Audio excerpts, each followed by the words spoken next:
திருச்சிற்றம்பலம். மணிவாசக பெருமான் அருளி செய்த திருவாசகம் திருவம்பாவை பாடல் 18. தலம் திரு அண்ணாமலை. அண்ணாமலையான் அடிக்கமலம் சென்றெஞ்சும் விண்ணோர் முடியின் மணித்தோகை வீட்டார்போல். அண்ணாமலையான் அடிக்கமலம் சென்றெஞ்சும் விண்ணோர் முடியின் மணித்தோகை வீட்டார்போல்.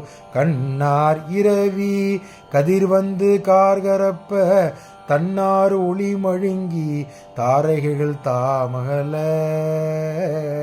கண்ணார் இரவி கதிர்வந்து கார்கரப்ப தன்னார் ஒளி மழுங்கி தாரகைகள் தாமகமல.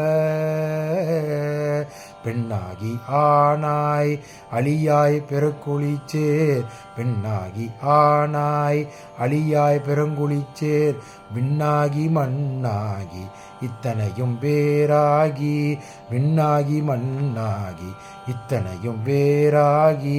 கண்ணார அமுதாய் நின்றான் கடல் பாடி. கண்ணார அமுதமாய் கண்ணார அமுதமாய் நின்றான் கடல் பாடி. பெண்ணே நீ பெண்ணே இப்பூம்புணல் பாய்ந்தாடேலோரெம்பாவாய். பெண்ணே இப்பூம்புணல் பாய்ந்தாடேலோர் எம்பாவாய். திருச்சிற்றம்பலம். திருச்சிற்றம்பலம். இந்த 18ஆம் பாடல் விளக்கத்தை பார்த்து விடலாம். இந்த பாட்டில் அண்ணாமலையாருடைய பெருமைகளை கூறுகிறார்.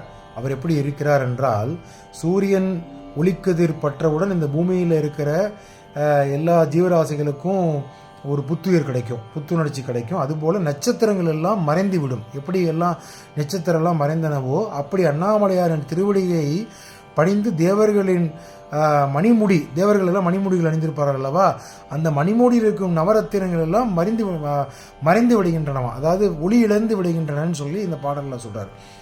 அப்படிப்பட்ட சிவபெருமான் எப்படி இருக்கிறார்னா, பெண்ணாகவும் ஆணாகவும் அழியாகவும் 3 தன்மையாகவும் விளங்குகின்றார். அவர் வானத்தில் வானமாகவும் பூமியாகவும் இவை அல்லாத பிற உலகங்களிலும் இருக்கின்றார். எல்லா உலகத்திலும் 7 உலகத்திலும் வீற்றிருக்கிறார். யாரை பற்றி சொல்கிறார்? அண்ணாமலையாரை பற்றி சொல்கிறார். அப்புறம் என்ன சொல்கிறார்?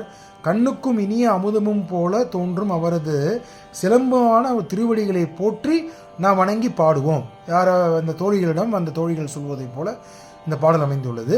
அதே போல பூக்கள் மிதந்து இருக்கும் இந்த தாமரை குளத்தில் நாம் அனைவரும் பாய்ந்து நீராடுவோம் சொல்லி இந்த பாட்டை மணிவாசக பெருமான் முடிக்கின்றார். திருச்சிற்றம்பலம்.